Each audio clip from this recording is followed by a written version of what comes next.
Untuk poe Jumat mah persiap ke mimiti poe Jumat mah maca surat Kahfi 3 balik. Bada subuh teh surat Kahfi alhamdulillah bismillahirrahmanirrahim alhamdulillahilladzi anzala ala 'abdihi alkitab wa lam yaj'al lahu 'iwaja qayyimal terus eta nangis 3 balik beres eta Yasin 3 balik poe Jumat tah pagawean poe Jumat beres eta maca tabarok sabalik terus waqiah sabalik ar-rahman sabalik kabelah dituna engke maca ti'amma yatasaalun datang ka qul a'udzu birabbin nas ulah disangka pagawean poe Jumat teh endang ngarokok bloon amat sih kudu geus kolot betah pagawean poe Jumat. Terus orang berangkat ke masjid, siap ke sholat tahiyatul masjid. Sholi sunat tahiyatul masjid rakatain Allahu akbar. Beres duha 8 rakaat, mantas duha sholat tasbih 4 rakaat. Beres diuk dawaitu an a'takifa fi hadzal masjid sunnatan lillahi taala, langsung maca sholawat 100 balik dur aja. Eta mantep jasa takos kitu teh. Nikmat ngadengekeun mah ngalaksanakeun boro-boro. Atuh teu kitu ge setengah-setengah kitu. Henteu kos kitu jasa-jasa saparapat kos kitu. Geus urang poe Jumat mah wayahna tukang usaha lurak lirik heula kaburu teh henteu Jumat. Nu bagus libur geus poe Jumat ulah usaha. Keuntungan dunia sabara duit tapi Jumat tapi keuntungan akhirat mun diuk di masjid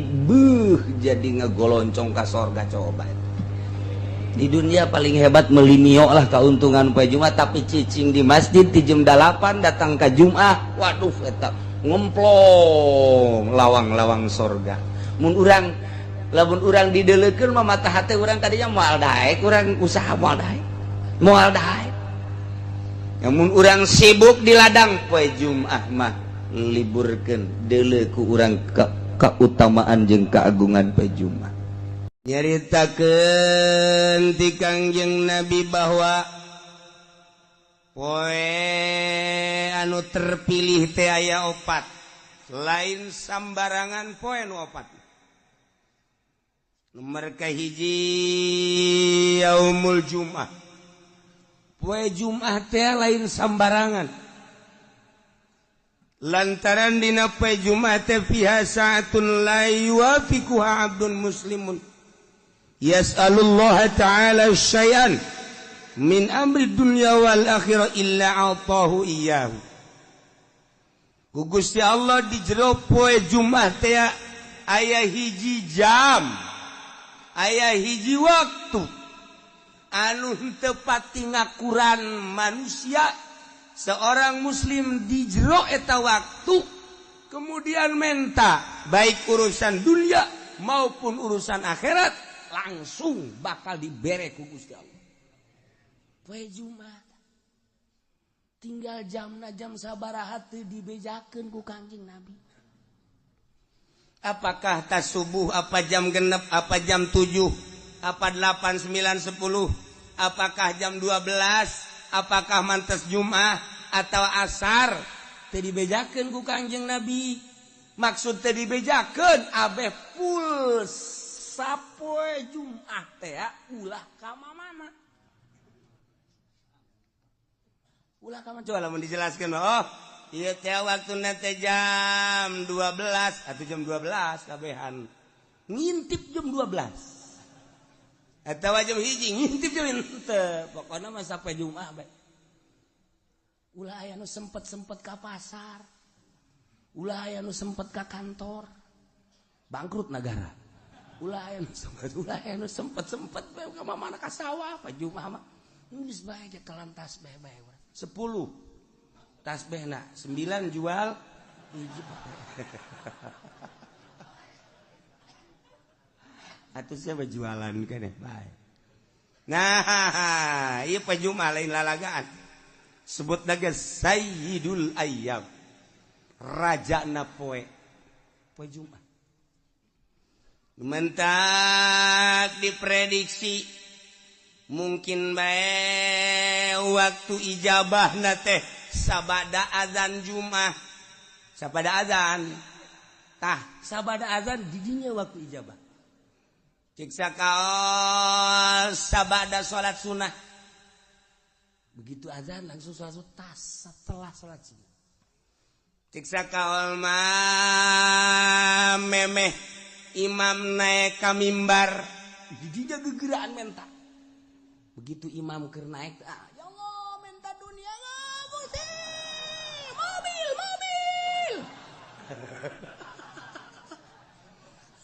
teu parugu ulah di embat isin jero hate bae siksa kaul mah antara khutbah 2 khutbah kahiji diuk tah di jero diuk di dinya waktu ijabah siksa kaul mah beres khutbah kadua memeh dilaksanakeun salat Jumat siksa kaul mah ta salat Jumat siksa kaul deui mah jam 1 siksa kaul deui mah bada asar siksa kaul deui mah memeh azan maghrib tanu mantak poe Jumat mah geus bae ngintip jam bae. Di mana asal didinya pas orang mentang geus. Dibere langsung. Asal orang pas di waktu eta geus. Masyaallah. Ngan modelna eta ongkos Lailatul Qadar. Lailatul Qadar teh kan teu dijelaskeun ngan kebiasaanna malam-malam ganjil padahal mah teu kitu. Kebiasaan malam lilikuran padahal teh gitu bebelasan gaya nu manggihan Lailatul Qadar abah nyongsrong urang Lailatul Qadar dengan modelna asal aya Lailatul Qadar bae malam eta urang tunduh dibenta-benta ke kieu asa di mana tunduh tak ieu ge waktu ijabah teh kos kitu poe Jumat. Yes, nomor 1 poe Jumat. Nomor kedua Yaumul Arfah. Poe Arfah lain lalagaan eta poe teh ngabogaan nilai anu pohara. Lantaran di mana terjadi poe Arfah yubahillahu taala malaikatahu Allah ngabanggakeun diri terhadap malaikat. Cek Gusti Allah ya malaikati unzuru ila ibadi ja'u susan kubra deuleu kumaraneh hamba-hamba aing anu dararatang di berbagai penjuru negara di pelosok-pelosok dengan penuh karudinan poean Arfah mah di Mekah ngan sakadar make 2 helai lu make jas lu make dasi teu berarti di hareupeun Allah mah jas jeung dasi kedeul banget lagi nu make endeu ka Arfah asup ka salon teh aya tahu dek apel ka salon mah kalau mah ruwag-ruwig tur kedeul boro-boro ngurusan awak bugu baju ge teu dipake ngan saukur 2 helai cek Gusti Allah hei malaikat pandang ku anjeun qad anfaqul amwal nyana daratang ka Arfah aya nu ngajual sawah aya anu ngajual mobil aya anu ngajual buruan imah aya anu ngajual kebo berikut jeung anak kotokna tuh deuleu menghormati ka aing kabeh ge hayang lain bae nu ngoran nini bengking tuh deuleu Gusti aki-aki tuh deuleu dararata hayang nyaosnya malaikat tuh nini itu mah tuh embe dijual kotok dijual buruan imah dijual jeung anak-anak kotokna nah menghargai ka aing hayang kapanggih jeung aing ternyata horenganan di negara nama pamarentah eta teh horeng ngaleg-legan duit nyana mah ngajual anak kotok tapi negara mah geus sakean juta asal tanda tangan haji meunang pikir ku sia coba malaikat aneh tante lamun nyana ngajual anak kotok hayang kapanggih jeung aing kumahaon peta bupati hayang menang jatah ku goblok-goblokna bupati ku goblok-goblokna presiden tuh anak kotok dijual hayang kapanggih jeung aing nyana meuli Lexus tolong teh coba tapi eta mah begitu di Amerika lain di urang di Amerika tuh mana di Amerika begitu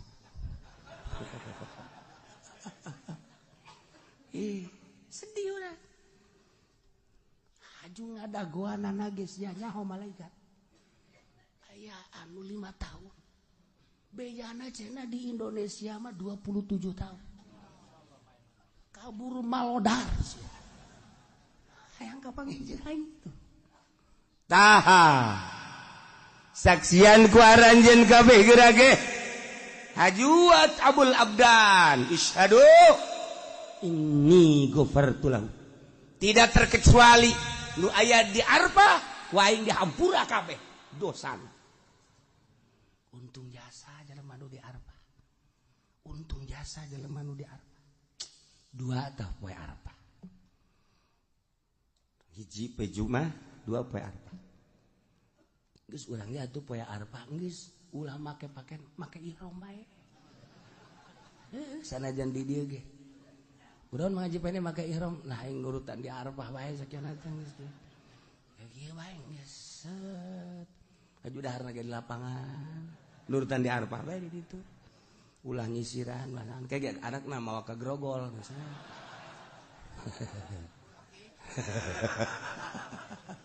Bapak menjadi berubah sekarang. Iya. Nomor katilu yaumun nahri. Poean lebaran haji. Qarrabal abdu kurbanahu. Tiap jelema anu ngalaksanakeun kurban. Allah mah teu hayang dagingna. Allah mah teu neulegetihna. Tapi Allah mandele teh takwana la yanalallah luhumuha wala dimauha walakin yanaluhu taqwa los daging nama jang sia dahar ku sararia tapi aing menilai nu ku aing katarima takwana eta jelema fa awwalu qatratin qatarat minal qurban takunu kafaratan likulli dzambin amilahul abdu setiap tetesan getih nu nyek celekatana nu dipencit ku hiji jelema maksudna korban eta teh ngajadikeun pangampura dosa setiap tetes trak mangkaning sabaraha gelaseur getihna ieu getih sacek-celek bae suara jasa ieu lah poe lebaran mulia jasa teu bisa urang kuari mah mencit korban kuari teu bisa di luar bulan haji urang mencit korban teu bisa eta mah ngan sakadar poe eta we poe lebaran jeung tasrek 3 poe lamun jelema boga duit kemudian henteu mencit korban rugi jasa lantaran keur ditongton ku malaikat kararieu we malaikat coba tuh si haji itu boga sebenarnya namanya duit pan bangunan nyokotan daging bae ulah neulekeun tunjuk aing atuh biasa bae aduh sabarudak teh ditonton ku malaikat malaikat tonton kieu ya oh mana coba situ ci pan situ mah duit loba ge teh coba situ tuh malaikat itu tuh di masjid laporan ya Allah itu mah tuh Pak anu mah di anu masjid cak Allah guys bukakeun lawang sorga buka lantaran geus dihampura dosa Masya Allah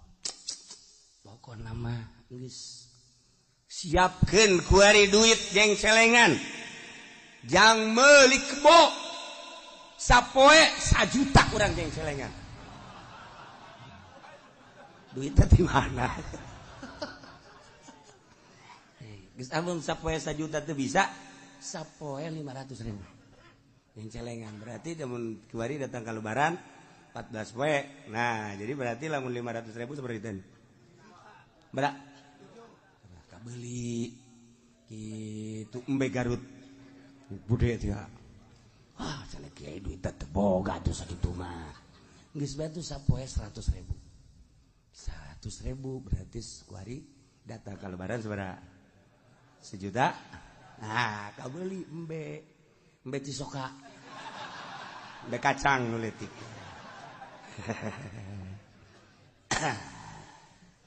geus kuari mah lamun jadi tukang ojek ngojek kuari sapoe-sapoena tah duit gojekna sing meunang 1 juta ceng celengankeun cek tukang ojek di mana horeng kiai boro-boro meunang 1 juta kadang-kadang babaturan mah nuhunnya sial da babaturan emang ge ai babaturan mah numpang nuhunnya urang heuheuh eta tukang ojek teh atuh biasa tapi lamun aya jahe mah set deuk mayar ge enggak usah ikhlas saya mah udah jadi langganan aja dah saya mah ridho sial tuh tukang ojek masyaallah geus mah deui teu puguh karu eueuh logak naon direm gut karasa yang nyenud ka dieu tukang ojek teu bareres 2 3 4 yaumul fitri poe lebaran fitri eta teh lain sambarangan poe lantaran diawali ku puasa setelah selesai puasa sebulan nyana seakan-akan dek nyokot gaji berangkat timah masing-masing ke masjid untuk mengambil gaji cek Gusti Allah syahidukum ini qad ghafartulah kaing dihampura opat hiji poe Jumat ngeunggus kolot mah geus bae geus poe Jumat ulah ka mana geus kolot bang geus bae poe Jumat ulah ka mana ulah ka masjid-masjid di imah bae teu beres teh kolot poe Jumat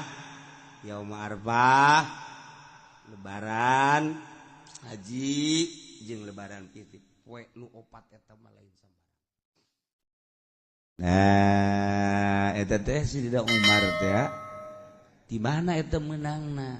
pertimbangan cek si Dida Umar salat zuhur 4 rakaat ketika dijadikeun Jumat jadi 2 nu 2 deui adalah khutbah teh adalah bagian daripada salat nu 2 rakaat mentek teu beunang sambarangan khutbah eta mah ulah ngaco-ngaco sebab salat keneh hiji kudu boga wudu 2 teu meunang ka kitu buka aurat nomor 3 teu meunang ka pasil teu meunang ka pasil lantaran salat keneh mata ulah acak-acakan banyak khutbah sagala nyaritakeun kabeh khutbah nyaritakeun Agustus khutbah jarang nyari teu beres eta mah khutbah salat nu 2 rakaat teh jadi khutbah mentak geus teu bagusna teu kudu ditarjamah nya teh salat pengertianana salat geus lamun deuk ditarjamah meunang cek fikih narjamahkeun nu dibaca lain ader-aderan ieu kuarikan ader-aderan tungtung nama orang jadi hebat henteu ngadengikeun khutbah sugan tambah takwa aja henteu nah karena itu tah geus bandingan bahasa Arab daripada besi ngarusak meundang diterjemahkeun narjamahkeun babacaan nu dibaca ai nu dibaca nangan sabaris ai ngacona boh mun teu ditek-trek ku masyarakat trek terus bae eta bangke turun khutbah maning dirantai khutib kos kitu asupkeun ka sumur nah eta Jadi pengertian ada lain khutbah ceramah gak ganti sholat 2 rakaat mutatadina zuhur 4 jadi 2 deui jadi khutbah geus khutbahna teu meunang ngaco aya aturanna geus khutbahna ge kudu aya hamdalah kudu aya sholawat kudu aya Quran kudu aya wasiat kudu aya doa Allahumma ighfir lil mu'minina wal mu'minat doa eta teu sah salat kabeh. Dak perhatikeun aya aturanna ieu mah lain sa khutbah-khutbahna. Teu diuk teu sah. Sebab diangkat sarakaat. Geus dipisah 2 khutbah teh sarua jeung 2 rakaat diuk heula. Diuk karak nangtung deui. Mun neretet bae jana diukan. Heuy ai sia.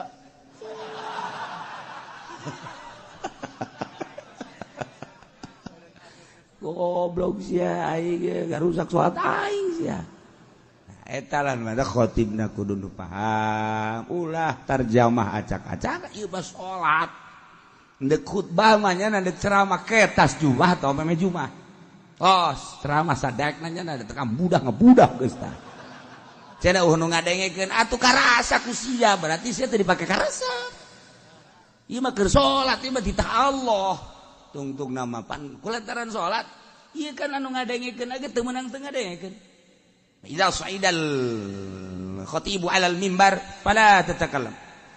wa ma yatakallam fala faqad lagu wa man lagu fala jum'atalah deuk kumaha coba di mana khatib naik ke mimbar ulah ngomong awas urang lamun ngomong berarti lalagaan sia lain keur salat wa man lagu fala jum'atalah teu boga jumat sia teu sah. Ye, atuh mah khotib-khotib barang lalagan. Bila perlu main coklak di dieu. Ye, atuh khotib da kudu duladeuleuh pan ieu kos ge berarti robah khutbahna atuh. Geus babarodo masyarakatna, atuh khotibna kudu pinter. Oh, ngarusak aing khotib khutbah aing. Ulah dipaksakeun. Berarti barodo, geus atuh bere penerangan-penerangan atuh ku khotib. Bere penerangan ulah datang ka ngarusak salat teh ieu salat Jumat teh rusak atuh kabeh di karubah. Dia acak-acakan tah ieu keur sakalian nyaritakeun Sidina Umar ieu bulan ieu nu mantap 40 gaganti ta'zir. Nah ieu ge khutbah gaganti salat. 2 rakaat jadi khutbah. Handak teu bisa teu meunang teu buka wudu hati-hati. Jeung teu meunang lalagaan. Urang bae urang nu ngadengekeun teu meunang nundutan. Hanya sholat nundutan. Di manggeus adzan Allahu akbar Allahu akbar Allahu akbar Allahu asyhadu an la ilaha illallah. Geus bare nangtungnya nama khusyuk jasa. Aju nu digigireun ngantep deui. Harupa imam geus mulai Allahu akbar bismillahirrahmanirrahim nya kakara kudang. Ya deuk nangtung isin. Deuk diuk bae pan ada salat. Kumaya cekir saya sih hade ya urang bae urang heula mimitian sing rapih jangan masjid nu rapih sebab ieu mah Jumat salat ieu mah lain lalagaan bisi aya khatib anu ngaco urang henteu bisa negor khatib pindah salat Jumatna pindah ye urang di dunia moal kebel dibawa acak-acakan ku khatib bloon ieu tinyahuan bawa eta sholat acak-acakan segala jaritakeun ngaler ngidung ngetan kul tarjamah kudu dibaca lain haju acak-acakan hayu tarjamahkeun alhamdulillah hamdan katsiran alhamdulillahilladzi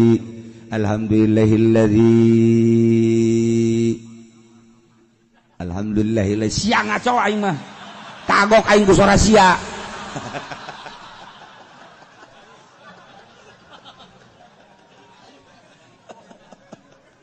Aduh, Masya Allah. Nah, tarjamakeun. Terus ayat terjemahkeun, wasiat terjemahkeun. Aya ditarjamakeun mah peuteuna naon narjamakeun usikum iya ya taqwallah kula wasiat ka kaula jeung kamari kabeh takwa ka Allah. Sing hararade teu naon tah beres Jumat. Imamna main catur. Pan tadi usikum ayuhan nas tegap ayuhan hei manusia ditatak lah turun khutbah main catur geus bandingan bakeun golok ai sia tapi usikum naon sia hah ayo jeung aing main caturna sia golok tah eta khotib anu bener ulah main tujak tunjuk khotib asal khotib nyandakan wasiat malulu ayuhannas ittaqullah waf'alul khairal la'allakum pohana tepat urang kadinya da ka khotib Assalamualaikum salam jangan nonton TV aing teh senang khotib kos kitu. Ya Allah, ya Rabbi. Ikan sholat masalahna. Ai ceramah maki pudoli, acak-acakan los. Kita walain sholat tamanya nama sapira bisnis.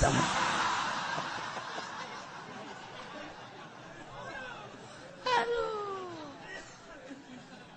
Iya, kau bagian setepati.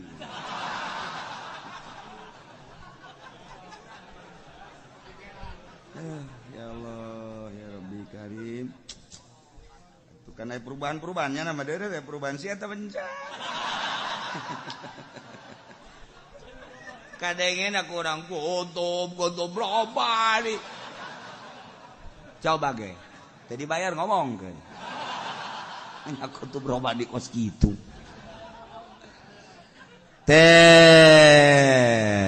iya khutbah berarti ganti soal sing hade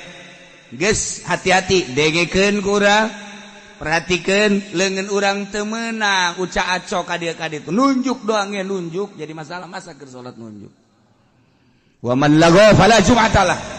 lalagaan berarti tunjuk ngomong ngobrol fala jum'atalah teu sah jum'ana sia eta cakang jeung nabi sok dibaca kurang iza saidal khatibu alal minbar fala tatakallam wa may yatakallam faqad laga wa man laga fala jum'atalah kurang beungeut sia anu teu bujuma ya Allah ya Rabbi eta hadis eta kan dibaca tuh urang mah ji sugan teh naon cenah hartina makana tanyakeun atuh ji sugan teh eta mah hadis naon bae idza sa'idal khatib wa 'alal minbar di mana naik seseorang khatib kana membiun mimbar pada cacakallab ente ulah ngajablog wa may yatakallam sahaja lamun ngomong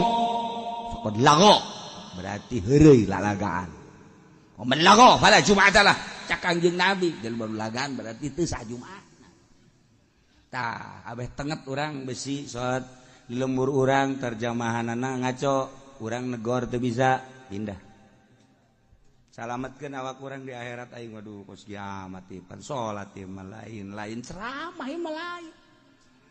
madak kula pernah di Garut pajubah terus di Bandung sholat Jumat milu begitu sholat Jumat waduh ngaco ya mah khutbah acak-acakan gitu langsung lohor nah lohoran sholat salametkeun sholat waduh bahaya pernah deui di Bandung dapat di Bandung ka dieu set pajumah jeung guru malah di Bandung jeung guru di Cililin dekat dia dekat Banten mampir ka dia poe Jumat hayang poe Jumat nyanan pas itu harita pada larang langsung sholat Jumat di Cililin rada beurang sholat Jumat pada larang sarua Jumatna kos gitu Noel zuhur acak-acakan khutbahna salametkeun diri urang tapi ulah yen fitnah tegor heula ieu teh kapan khutbah ieu mah gaganti salat teu meunang ngaco lamun nya ngaco bae terus bae pindah urang mah nya terus bae urang nuturkeun ngaco di atuh lagi salat ieu mah salat mantak sing hade salah mah kan bae tanya pan ngaji deukeut ka masjid ieu sih kok masjid ka ditu jumahna teu meunang gara pindah-pindah kumaha aing bae geus bongan sia ge kumaha sia atuh aing kumaha aing lain mah haji papan eta teu kapisah masjid imah kajeun aing mah geus ngaji kos kieu guys ya. Mo so amat Aing kadang-kadang sok. Tungtung mah gelut bae di dinya. Ayo salamet geus siga deh. Urang kan moal kebel di dunia, ajung ke di akhirat urang aduh lamun ka neraka ku gara-gara urang salat Jumat teu ditarima deui kumaha coba. Ye salat Jumat cek malaikat teh rusak. Padahal mah teh nyaho, Pan sia ngaji bae. Teu didengekeun, suekeun hulu sia ku sia. Cek malaikat, neraka sia. Deui kumaha coba urang emang Sayyidina Umar bisa ngalawan ke malaikat. Potongan urang mah pan gepeng. Bisa mantap ke Sayyidina Umar urang minta tulung ka Sayyidina Umar. Umar tulungannya aing jatuh wau ka sia.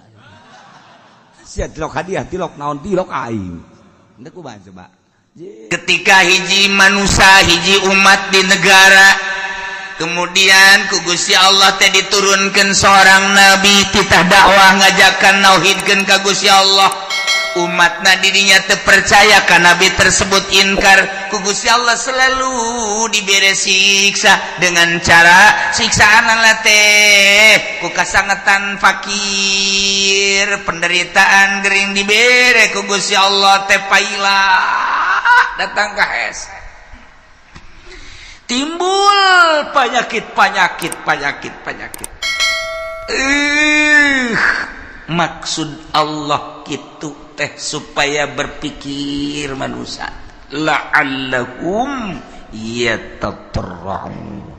la'allahum yadurra'un dibere susah ku Gusti Allah dibere garing manusia maksudnya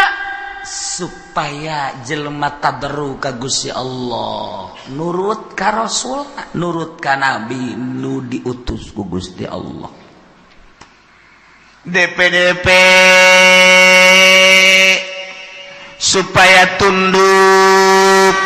supaya ngarendahkeun diri anu dimaksud kadituna supaya percaya iman ka Allah iman ka para nabi-nabi Allah subhanahu wa ta'ala eta umat tu baheula teh kitu tah heula tah eta teh sebagai contoh nu baheula cak Gusti Allah terus datang ka Kangjeng Nabi Muhammad datang ka sabada Kangjeng Nabi Muhammad teh dikitukeun bae bakal kayak dibere susah, dibere garing. Maksudnya supaya iman ke Allah. Indonesia baheula teh di zaman kitu Belanda. Urang nu nyaritakeun di zaman Belanda. Dongeng-dongeng bapak urang baheula, mak urang baheula. Ngeunahna cente lantaran eueuh roti. Boborosan kunyana dicabut geus maboros pare geus maboros kalapa boros panon pandan dan lain sebagainya di dalahar kunyana kunaon eta lantaran eueuh bala-bala didaharkan kunyana susah kabladieuna terus kaleuweung diteangan kunyana buat tangkal ieu yang ngeunah ieu aya suag dicabut dibawa ke imah terus dipasian terus dikulub golotrok di dahar di kalapaan caknya langeun aya tetangga nu nurutan fajar suag kunya nareng badur mabok nya eta kan zaman eta teh zaman susah nah ieu zaman susah ya dibere susah ieu keur zaman harita baheulanan zaman nenek moyang urang baheula jadi geunah bejana sagala derowak ngeunah nu asak mah sagala cente ngeunah sagala kingkit ngeunah sagala kitu katokak ngeunah sagala rupa kudu eta atuh kapan eueuh dahareun nu aya eta atuh geus lamun urang nyaritakeun zaman kamari ieu beuh nyabot dangdeur masyaallah segede jempol teh di pasianan di dahar atah-atah isuk-isuk ku amis yak nyana loba dahar kuari mun teu nyeri beuteung kunaon sebab eueuh dahareun zaman eta mah ngeunah jasa zaman kula bae ge lamun urang ngadahar kitu nyaritakeun tentang ngadahar naon dangder atah pernah ngadahar kitu huwi nu atah ngeunah ngadahar sao atah ge ngeunah sao atah ya Allah ya Rabbi ku ngeunah eta sao teh komo rada mengkal-mengkal mah ya Allah sao atah tidak nu mantak baheula lamun aya rujak tumbuk teh rujak tumbuk mantep jasa lantaran sagala ararata hararaya ngeunah kuari mah kuari loba dahar ente ngeunah nu kos karitu nah ieu dibere hararese ku Gusti Allah tapi eta jelema lamun ba'da magrib breng ngararaji ka imah ustad nu tinggalin ngaraji kabeh mari ustadna ge teh yang dibayar jeung hayang-hayangan ge nu mayar ieu eta masuk ka duit teh aduh bisa jana maca Quran aju anu rada gede mah pan baheula ngajina teh rada panderi mimiti nu ngejah heula aju nu garede geus ka Quran aju balik-balikna kan ka masjid es di masjid paling jago nyana nakol bedug hiburanana teh nakol bedug hiburanana sakitu dagdugdug dagdugdug dagdugdug dagdugdug dagdugdug geus eta hiburan nyana sakitu doang geus baheula mah aman bere ka belah dieuna terus mahmur ku Gusti Allah teh terus engke paroho deui ka Allah jadi bere susah deui ku Allah kuari bae kuari leleti kanan ya kieu bae ini mah keur carita perorangan bae ulah kabehan ada perorangan ini kege kaharti kakabehan ge kege kaharti kakabehan Waalaikumsalam nuh Kiai doakeun kula ngana kula dek dagang Kiai aduh boga modal supaya maju bae namun maju mah pan masjid tuh omeaneun jeung nya teh pondok pesantren amis ngeunaheun kadengena kana ceun nginehin biasa guys pokoknya malah kalau mendak ibadah baik guys doakan oke padahal tadi doakan kayak wah suga sebelum ini ukur cerita perjalanan yuk cek ya itu sing bener itu sih dagang kayak seminggu datang deh kedua minggu datang deh wow gede hiji Waalaikumsalam roh bari geus dia bantingkeun kopiah ge blek sia kunaon ngabantingkeun puyang cenah kieu doakeun ieu kunaon hayang bisa ngazakat cek dah mantap jasa eta ngomong yang bisa ngazakat berarti yang sugih kan yang bisa ngazakat cenah kulit itu bisa ngazakat lain yang sugih teh ingkur yang bisa ngazakat yang nyaho ibadah zakat sia ngomong pinteran teh tah berarti yang sugih ya doakeun lagi cenah maju guys sebulan sekali datang sebulan sekali terus dibere maju ku Gusti Allah nuka hiji maju nuka dua maju blek rada lambat kayak makanya 3 bulan sekali Waalaikumsalam Kiai hampura tuh bisa ka dieu bulan-bulan kamari mah ku ada sibuk masalah sih ieu mah doana bae geus Kiai set balik deui nya ka Jakarta atau ka gede satahun teh datang Waalaikumsalam aduh Kiai kula kan bisa lebaran doang cenah ieu ka dieu kurang emang sibuk cenah masyaallah geus doana bae Kiai mah ieu mah pokona mah jauh di mata dekat di hati masalah segala dalil segala tuh dalil-dalilnya nah tuh gak masalah beli mobil plang nges teka kiai asal teka kiai baik berarti sholat ke wallahu a'lam sholat ke wallahu a'lam aya zuhur ke asar henteu aya asar zuhur henteu kabelah ditu lah zuhur henteu asar doang zuhur mending geus sekaligus ulah henteu lah keur ngalamun mah sholat ngana ge ke henteu deui sugi diberi amruk menang 5 tahun sugihnya nah, atau 10 tahun berak ya dunia tuh ngaranna plak datang deh Kiai mangga Waalaikum Waalaikumsalam lu Kiai benaon jadi duh orang kos kieu nya Kiai aya kamar wajang kula deuk mondok bae macem-macem sakitu mondok nek naon geus teu kuat cenah hirup ieu orang kos kieu lah dunia sakumaha kieu sok didongeng-dongeng kunaon emang amruk Kiai dagang Barat tahun 10 tahun gula teu ka dieu sakali da ka dieu kula amruk aing pake kokoset bae tuh Gus ya teu meunang tak kiai ngomong kos gitu teu meunang ieu keur carita doang segala kokoset segala naon tah ieu keur carita bae jelema susah datang ka kiai berarti kan carita kiai berarti nyana ngadeukeutan Allah senang po ka kiai kajian ieu mah keur carita ka kiai padahal mah hakikatna mah ngajauhan ka Allah kan tuh jauh keur susah mah jelema deket ka Allah keur senang mah jauh ka Allah nu matak hebat jasa jelema lamun keur loba sagala deket ka Allah hebat jasa carang jelema deket ka Allah teh mun geus kajepit jasa tinggal buntut tapi utak eta bisa kula keur carita di Bandung mun ente ka Bandung aya didinya ngaran kitu toko Almasum nyaritakeun deui aya naon ngaranna pom bensin Almasum musola Almasum masum Bandung loba kori aya pondok pesantren Almasum aya yayasan Almasum loba bang boga Almasum Bandung eta teh kumaha dongengna baheula ngaranna Haji Maksum eta teh keur susah jasa datanglah ka Mitoha ka Garut kees tadi mah Mitoha doana kiai geus di Mitoha tadi dinya geus didoakeun beres Mitoha berenang tuh ngadoakeun maju ambruk deui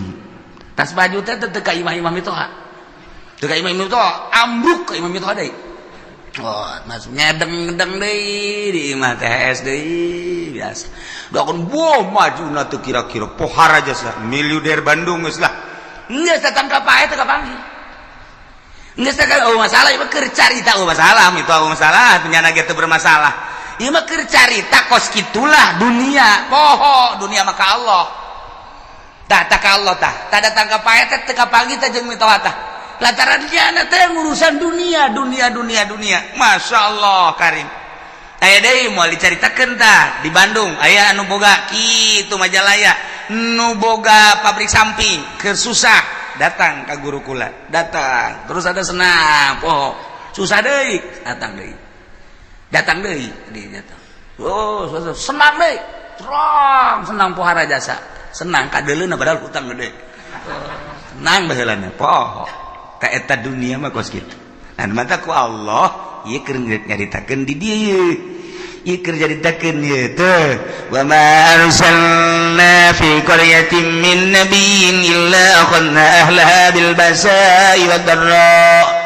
teu pati ngutus kaula ka hiji nagara diutus seorang nabi kecuali ku kaula teh disiksa ahlina nu mantak disiksa lantaran teu percayaeun ka nabina ngabohongkeun ka nabina ku Allah disiksa teh lain di kukumaha heulanan dibere kesulitan yakni kapakiran dibere kageringan gering luar biasa keur carita perorangan cara tadi keur cerita secara umum keseluruhanana oh anu diberenya susahnya gering beuh ieu mah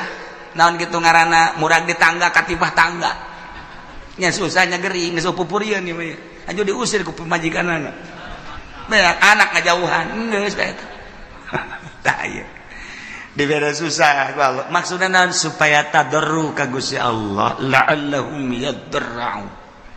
urang we kos kitu kesusah deket ka kiai darah ka kiai darah barang susah barang sugih henteu henteu kudu loba jelema loba diurangkeun kos kara itu teh ambalaya nu mantak lamun stabil bae jelema keur susah cinta Allah geus sugih cinta Allah berarti kan nyana henteu kagoyangkeun ku lobana dunia berarti si koma hebat jarang 1000 hiji kan teh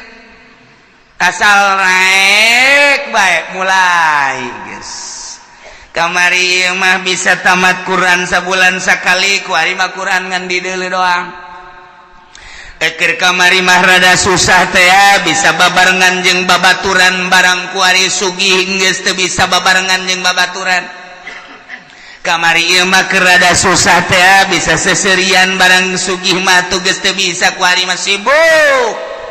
Bandung teh Surabaya teh Singapura teh Jakarta teh nah eta teh kos karari itu teh engke poho ninggalkeun setik kan itu urang we ku ari lah malah ke salat sunah lah tin miti teh salat sunah terus kabelah dia ke mabadi habelah cuma qobliyah jeung badiah teu. Qobliyah ditunda mah bisa-bisa teu salat. Qobliyah itu bisa teu salat. Tak eta kos kana ditu tah. Eta teh teguran ti Gusti Allah. Nah, jelema diutus Nabi ku Gusti Allah. Sebuah negara lantaran kacau teu inget ka Gusti Allah. Utus Nabi dakwahnya na. Sagesta dakwah teu percaya, disiksa ku Allah, dibere kesulitan. Carana teu hujan-hujan.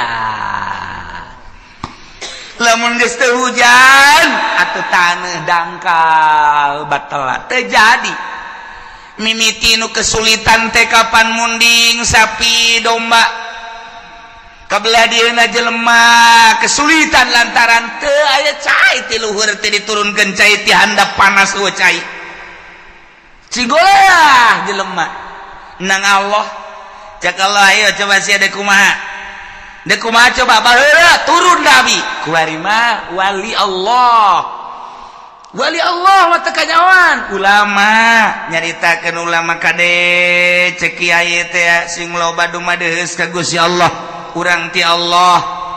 dibere umur ku Allah bakal balik ka Allah persiapkeun urang yang menghadap ka Allah. Kemudian sing hade urang ieu lempang di taneuh Allah. Urang mah bangun tenang-tenang bae padahal mah taneuh Allah teh neuleukeun ka urang. Langit neuleukeun ka urang, tangkal kayu neuleukeun ka urang. Urang mah teu boga asa dideuleukeun, teu boga rasa dideuleukeun. Kok kadituna teu boga rasa dideuleukeun ku Gusti Allah. Jauh ka Gusti Allah, malah judi, malah mabok. Teguran ti Gusti Allah, dibere susah. Susah, kesulitan. Higi kuari-kuari keur ditegor ku Gusti Allah. Pabrik balalangkrut kuari. Nu geus di PHK leuwih ti 50%. Pulang kampung kuari. Pabrik nu ayana ge encan jelas. Manajemen geus teu jalan lantaran ekspor impor teu jalan. Sebab dolar makin naik. Kuari geus 13,4. Kadituna lamun 14 geus leuwih parah deui antara pembelian bahan baku jeung produksi jeung penjualan teu seimbang sehingga PMHK-an anu dilobakeun lamun kuari encan jelas bakal datang ka iraha maka pabrik mulai gulung tikar geus pabrik gulung tikar berarti karyawan sabaraha ribu kali kuari keur aya kitu 50 pabrik atau 100 pabrik sapabrikna menelan manusia kitu 2000 baheula keur dirata-ratakeun kali 100 sabaraha jelema nu nganggur pulang kampung ka ditu terbengkalai nu boga kontrakan nu tadina ngandalkeun kontrakan di daharna teh tajang sagala rupa na kontrakanna ditinggalkeun maya listrik bapan terus bae nu geus eueuh nek kumaha tinggal nyana bae tambang mana yang gantung diri bae gitu ya mulai itu terbengkalai je bang di urang kumaha pasarkan kuari kurang geus teu jalan hartina teh jalan teh kumaha jalan mah ala kadar jalan tapi kan lain cara biasa aset anu biasana satu hari menang 1 juta kuari mah teu menang 500 acat ieu keur carita nu leutik carita nu gede ieu encan jelas datang ka irahana encan jelas. Nah, iker dicoba ku Gusti Allah, nu tenang-tenang santri doang. Santri suka mikiran pabrik henteu. Santri mikiran tani atuh henteu. Santri mikiran perekonomian henteu nya teh nyaho ka ekonomi ka politik teh nyaho santri mah. Sebab nya mah jadi wali ka abeh. Menaik nyaho wali santri. Ya tuh tenang wae nya. Ngitung bae we cenah geus supaya balik-balik. Assalamualaikum. Seseuri ya. Padahal mah kolot-kolong. Duh anak aing geus datang deui we. Bah, dua poe balik deui ka pondok. Kudu aya duit 1 juta. Boh. Aduh, sekolah teh aing ngakak di anak aing. Ye, aya duit berangkat. Eueuh duit kula moal. Geus susu loba omong. Bah, da kira ka pondok deui pondok. Meuli ji Samsu kieu.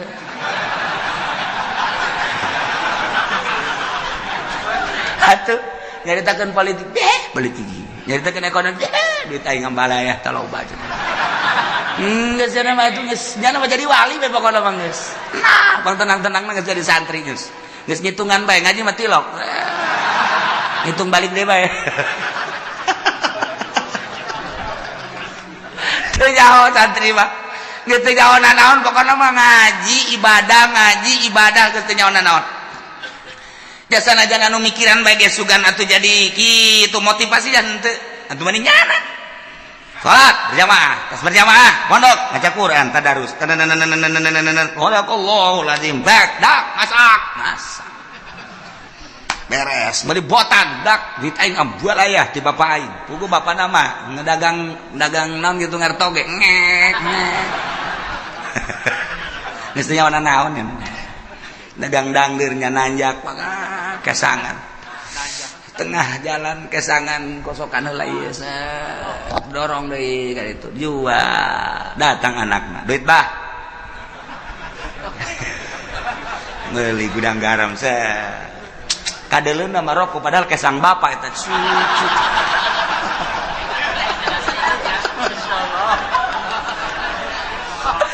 tapi juga boga pikiran eta henteu ya bapana ge ikhlas karena Allah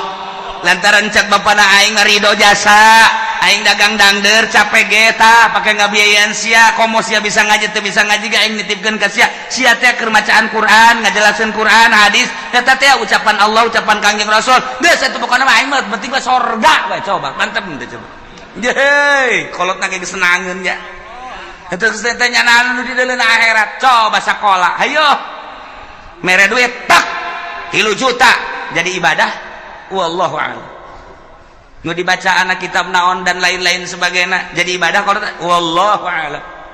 datang deui minta duit hak tak dipake poya-poya ku anakna keur carita bener bae heulanan sakolana wallahu a'lam jadi ibadah wallahu a'lam teh buka tuh hate sia bego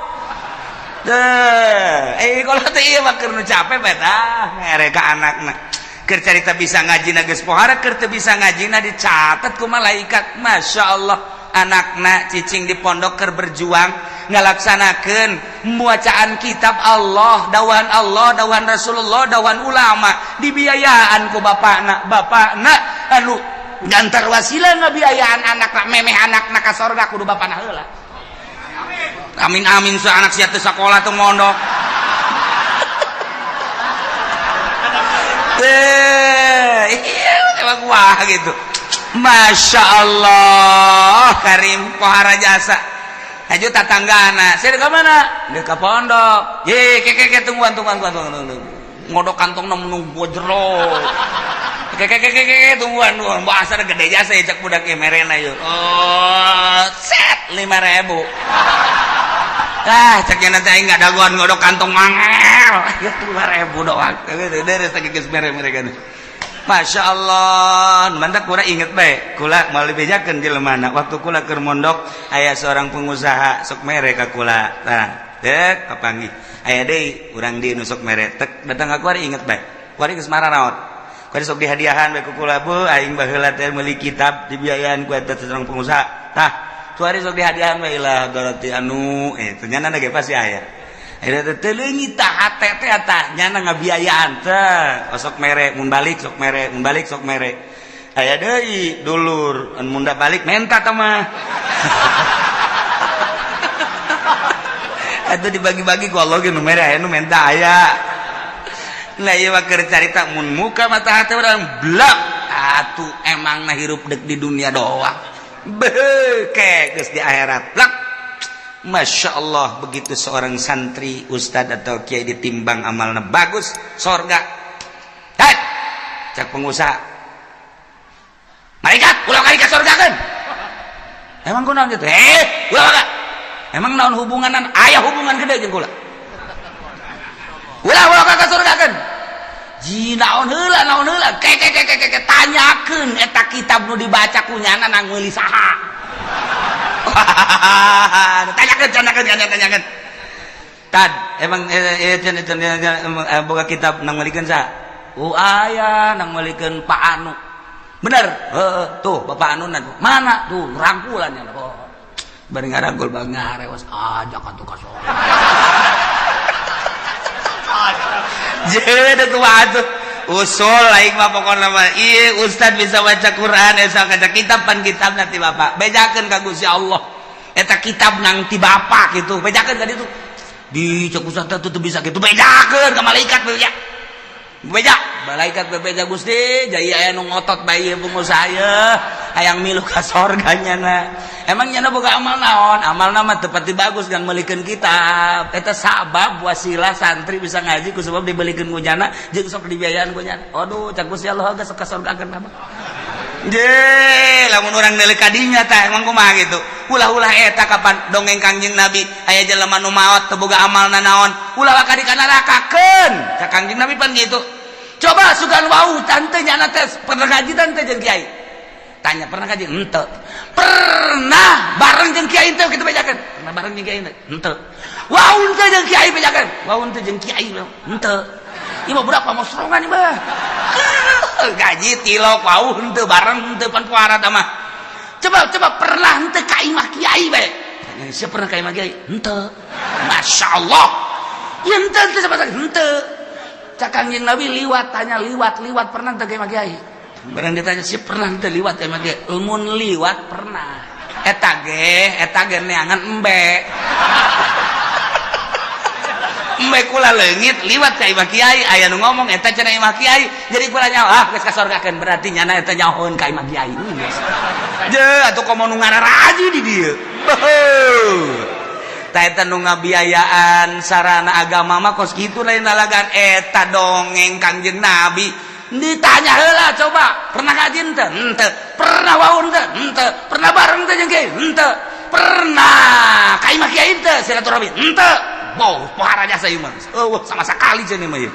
liwat ka imah kiai eta doang eta ge neangan embe salam tuh mau imah ngabiayaan kan pohara jasa Masya Allah nah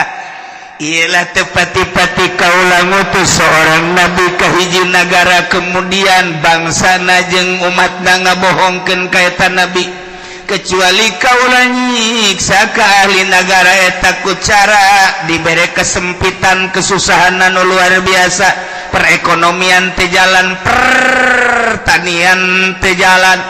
dan lain-lain sebagainya teh jalan sulit luar biasa wadbarro jeung penderitaan gering timbul gering-gering segala gering darah tinggi segala darah rendah segala ginjal segala macam-macam gering jelema teh geus mah kitu segala makroni segala kitu diet sirah dan lain sebagainya bahkan aya penyakit anu dibawa ke dokter teh geus ngecek melalui ronsen melalui kitu SG teu kapanggih penyakitna cek dokter cek-cekna sehat pugu gering tapi cek dokter sehat bapak ini udah pulang aja sehat pugu gering bingungnya nangis aing gering dibajar sehat dokter bodoh guys bukunya nana gering nana lu ngarasakeun tapi cek dokter teh melalui ronsen penyakitan melalui penyakitan darahna bagus ya teh bapak sehat ceknya cek jantung sehat cek paru-paru ge sehat tapi nyana nangis teu bisa kicep acan cek dokter pulang bapak sehat aing gering ceknya teh nah ini bukan bagian dokter coba ke sono ke Jampang Surade takut ada gaang di dalam perut nih coba nah iya geus teu kapagieun ku dokter ge geus teu kapagieun dibawa ku ari ka kulon ka Paneglang ka Cadasari aya di dinya teh nu make iket ini penyakitnya cekel ping-pingna lot keluar paku tuh dulu tuh paku kos kieu aya di jero awak untung bisa HS gesaknya nanti Masya Allah cak nu nganter tuh lamun 3 kilo mah bisa pakai ngabangun tah paku mana aya di jero awak kudu aya pakuan segala bohong boro-boro paku urang kasura ge leutik jasa nyeri jasa tuh paku sok bodak kieu mah urang teu percaya bae itu caknya nanti apa ieu mah tidak selesai ieu mah moal selesai dicokotan kieu mah sebab di imah ieu mah aya orang hideungan kudu mayar ya mah segala apel jin segala apel jurig segala naon wah tambah cai tambah daun eta bener apa nu kitu bohong nu karana itu aya penyakit itu bener temen eta mah ngabohong dukun ngaranna nah ieu disiksa ku Gusti Allah maksud Allah mere peringatan la'allahum yadra'un supaya DPDP supaya tunduk rendah diri kadituna iman ka Gusti Allah nu kafir supaya iman supaya percaya ka utusan Allah anu geus iman ka Allah supaya balik tobat ka Gusti Allah supaya mantep menghadap ka Gusti Allah subhanahu wa ta'ala. Summa badalna makana sayyatil hasanah tuluy ku kaulan wagung digantikeun dibere ta kaum teh ina tempat kesulitan ka gorengan teh ane siksa al hasanah ta kabagusan nu tadina susah jadi sugih anu tadina gering jadi cager ku ari mah ku Gusti Allah teh dibere mahmur anu tadina dibere susah dibere gering ganti ku Gusti Allah dibere ku ari mah tina tadina panas jadi tiis tadina teu jarara di taneuh teh jadi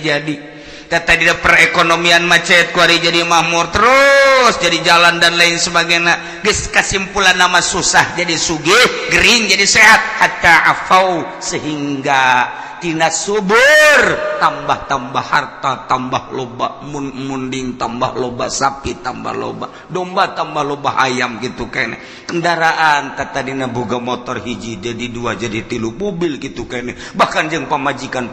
ge nambah tadina hiji jadi dua jadi tilu ku makmurna masyaallah pohar anak baradakan jadi loba ta'afau tadi dengan boga anak hiji dua ku ari mun ditanya ti bibit itu 10 bibit itu 10 bibit itu 10 opat bibit jadi 40 geus lamun dek lebaran mudik jang anak doang nyewa bus ta'afau bahmur jasa ibu pohar jasa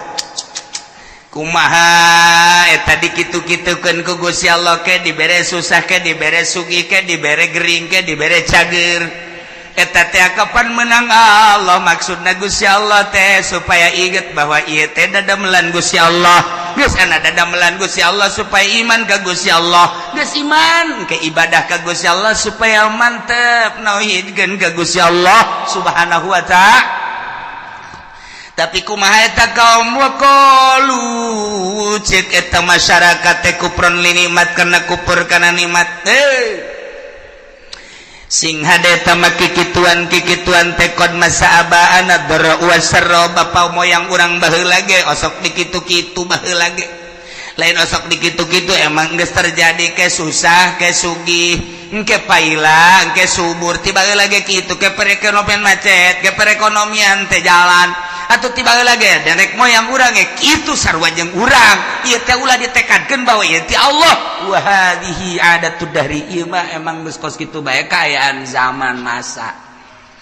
guari geus aya di ceuli urang loba jasa ketika aya gempa urang mah nyaritakeun ieu teh peringatan ti Gusti Allah ieu teh siksa ti Gusti Allah sebagian ngomong ieu mah kejadian alam caritakeun angin topan deg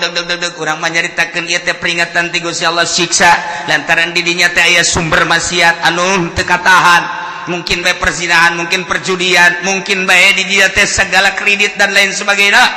geus disiksa ku Gusti Allah tapi nya nama lain ini mah kejadian alam ada tuh dahri emang geus biasa zaman mah kos kieu jadi kan tsunami dat peringatan ti Gusti Allah urang mah nyaritakeun ieu teh peringatan ti Gusti Allah nya nama lain kejadian alam lantaran di urang antara nu mukmin jeung nu fasik jeung nu kafir loba dedengean loba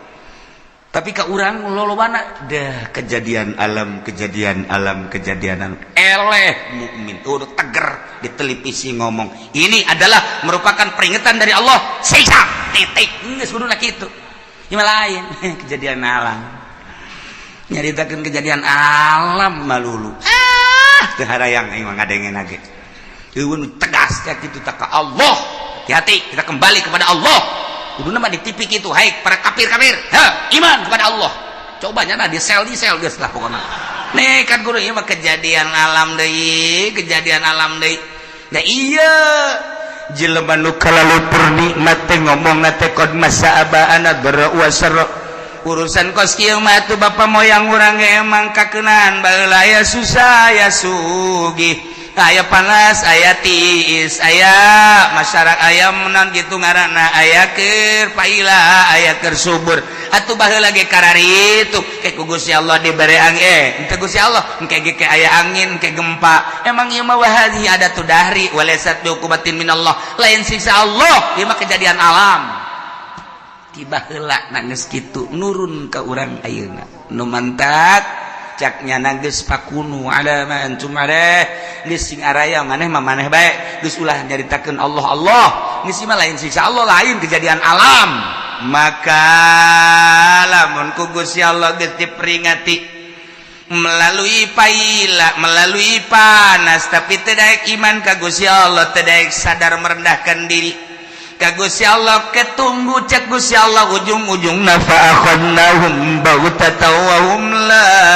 yashurun teh ku Gusti Allah disakalikeun siksana baghtatan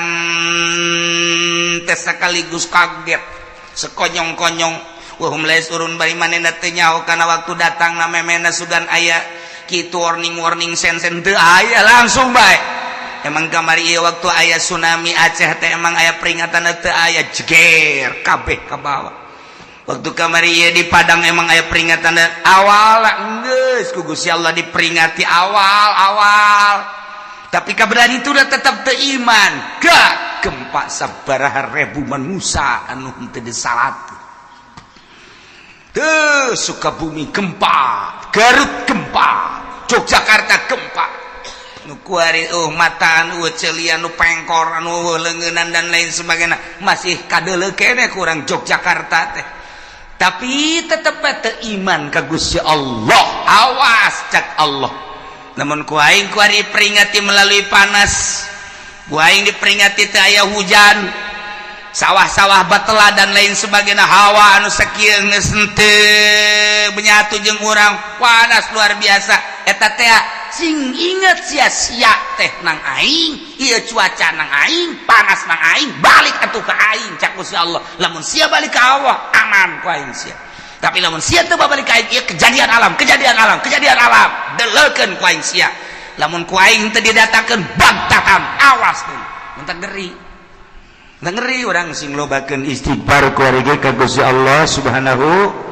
wa ta'ala di lembur-lembur ayo istighfar astagfirullahalazim wa atubu ilaihi minimal 70 astagfirullahalazim wa atubu ilaihi atau anu panjang astagfirullahalazim alladzi la ilaha illa huwal hayyul qayyum wa atubu ilaihi atau sayyidul istighfar Allahumma anta rabbi la ilaha illa anta khalaqtani wa ana 'abduka wa ana 'ala ahdika wa wa'dika masata'tu a'udzu bika min syarri ma sana'tu wa a'udzu bika bi ni'matika wa a'udzu laka bi dzambi faghfirli fa innahu la yaghfiru dzunuba illa anta ta eta baca ku cenah panjang ting teh Kiai nu pendek bae astagfirullahaladzim li wali walidayya la sabilu lajibati alayya jamu simu Muhammad eta ge panjang kene cenah Kiai nu pendek bae astagfirullahaladzim wa tubu ilaih eta ge panjang kene sia moal ngamaca ieu sia mah panjang keneh bae sebagian baca istighfar balik ka Gusti Allah Subhanahu wa ta'ala lantaran hujan-hujan anu aya di sekitar urang encan hujan murni sing ade encan hujan murni ieu mah hujan buatan teh pemerintah supaya ulah ngebul teuing mantap urang tetep sulobakeun istighfar ka Gusti Allah Subhanahu wa ta'ala ieu kurang keur dicoba ekonomi keur rada carut marut bagi anu bergelut di perekonomian kuari emang kerada carut marut pertanian ribuan hektar nang Allah aya nu geus kekurangan cai urang kula seserian di urang aya hujan lain hujan asli sebab hujan asli mah diawali ku guludug jeung kilat ieu mah guludug kilat mendung hujan sing inget hujan asli awal kilat jeung guludug ketika geludug juga kilat lain asli hujana ieu mah sakadar peringatan jeung urang hati-hati ulah obrot teuing tetep urang make caina lobakeun istighfar ka Gusti Allah Subhanahu wa wa ta'ala. Ajakan di lembur kurang babalik ka Allah, komo datang ka kafir-kafir arasub Islam minimal urang nu agamana Islam tobat ka Gusti Allah subhanahu wa ta'ala walau anna ahlal qura wallahu a'lam.